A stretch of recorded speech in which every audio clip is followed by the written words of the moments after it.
Hello from Singapore, I'm Galinda. Today is May 4th, day 28 of the circuit breaker period. My meal that I would like to share with you today has an Malaysian Indonesian origin, and it's mie rebus with otak. Otak is a paste made of fish and then wrapped in banana leaves and then grilled over open fire. And this is what's inside of it.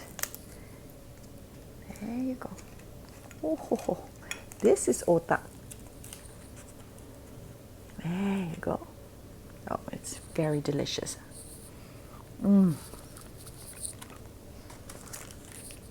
This is street food.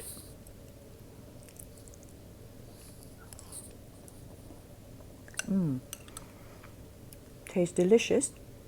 Very strong peanut taste, and the gravy is thick and savory and spicy, and it's very, very interesting and so delicious. I come from a very small town in southern Germany called Weiden in the Oberpfalz, and it's a sleepy little cute little town where everything is accessible, everything is near, everything is it's a place where everyone knows everyone.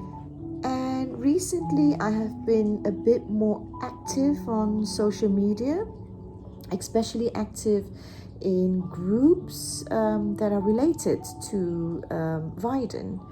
I guess that is something when you're on lockdown, you try to find or you try to identify with someone at home. But to my surprise, and that is also the reason for my post today, is because there's a group of people on social media that I'm really disgusted and shocked at, people who are now trying to organize demonstrations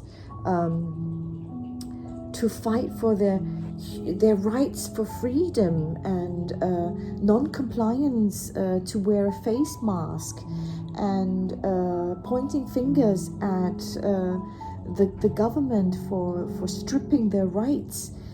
I just find it so irresponsible, inappropriate, and dangerous. At the beginning of the corona pandemic, it took a while before the geographically increasing danger was emotionally approached. Like when the terrible pictures from Italy reached us and the number of infected people in Germany rose rapidly, politicians in Germany reacted cautiously and decisively and were able to achieve a high level of acceptance among the population for the restricted measures. In the meantime, more or less the extraordinary situation has become common to everyone. The major catastrophe and overloading of the health system has so far failed to materialize. Even though the numbers of infected people and those who have died from the disease continues to increase, most people do not know anyone in their proximity who has died of the virus or has been infected by the virus.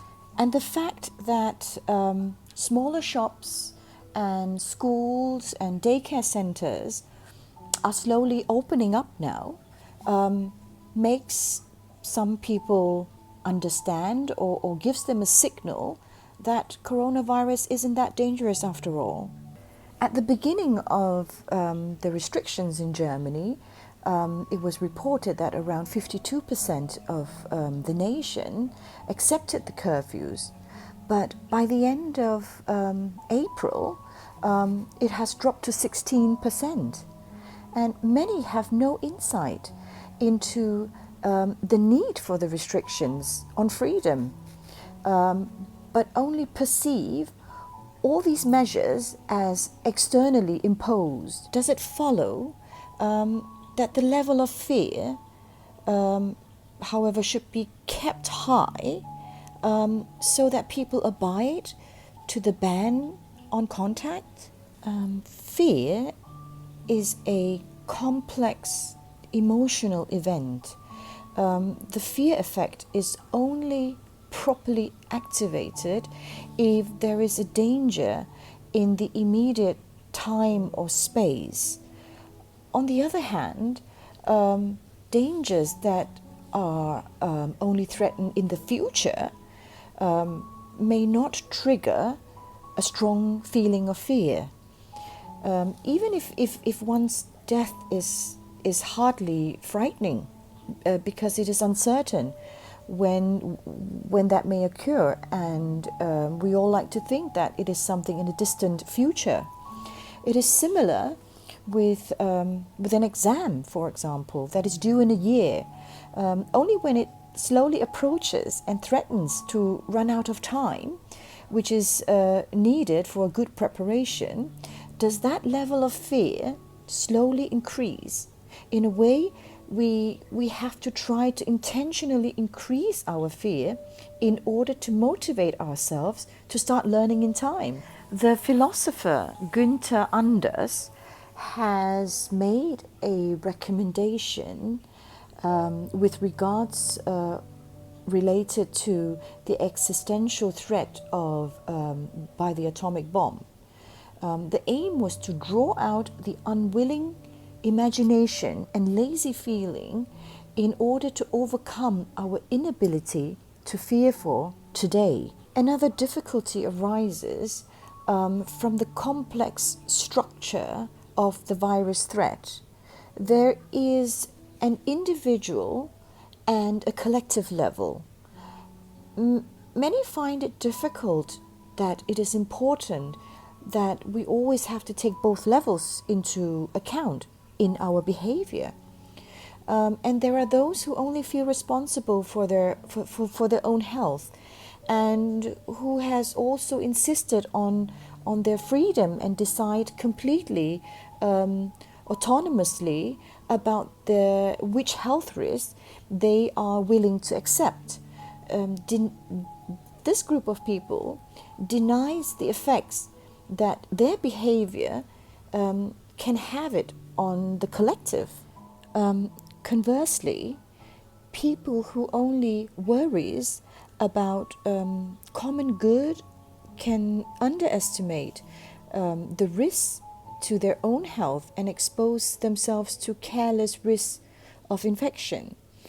Maintaining a certain level of fear is realistic and therefore life-saving. Another complication arises from the fact that the infection is relatively harmless for the majority of those infected and is a very serious or even fatal threat, especially for the risk group of old and those who have pre-existent medical conditions. Individuals are therefore exposed to two-tier risks. Firstly, the risk of becoming infected at all, and secondly, if they become infected, they are subject to a serious or fatal course of the disease. This staggering favors the idea that there is also a double chance of getting out of it. According to the life motto, first of all, I rely on my luck, and I rely on my luck not to get infected at all. But if that should be the case, if I do get infected, I'm sure I'm in such a good shape that I will survive the disease. This idea of a double chance promotes fantasies of one's own invulnerability. However, we do not only react to real external dangers, but also to inner dangers, which includes terrifying fantasies. We can instill these fears in ourselves through putting horror scenarios presented in our heads. In social relationships, we also react very sensitively to fear-staggering signals from our fellow human beings, which can increase to irrational panic attacks. And ultimately, only a conversation about the different sources of fear that we feel and putting things into perspective and giving it a reality check, where these fears are appropriate and at which strength. In this respect, the politicians are also faced with the difficult task of expressing the seriousness of the situation, but without causing panic. The central for this, the key for this is transparency, credibility, and exclusive concentration on the task, to be solved while deferring all other profiling interests. So far, all of this is astonishingly given in the German politics. This social psychological factor makes a significant contribution to the fact that Germany seems to be getting through this global crisis relatively lightly at the moment. But in recent weeks and days, I realize a trend, a pattern on social media and in the groups that I'm active in, that people are finger pointing at others, accusing them of being of creating panic, and those who are non-compliant are organizing demonstrations to get their freedom back, because they don't see the point why they should be locked up because the death rates in Germany is so low. Many people do not seem to be afraid enough of this pandemic and therefore behave carelessly. Is it because we are, or they are, so careless because they are not frightened enough? I don't know.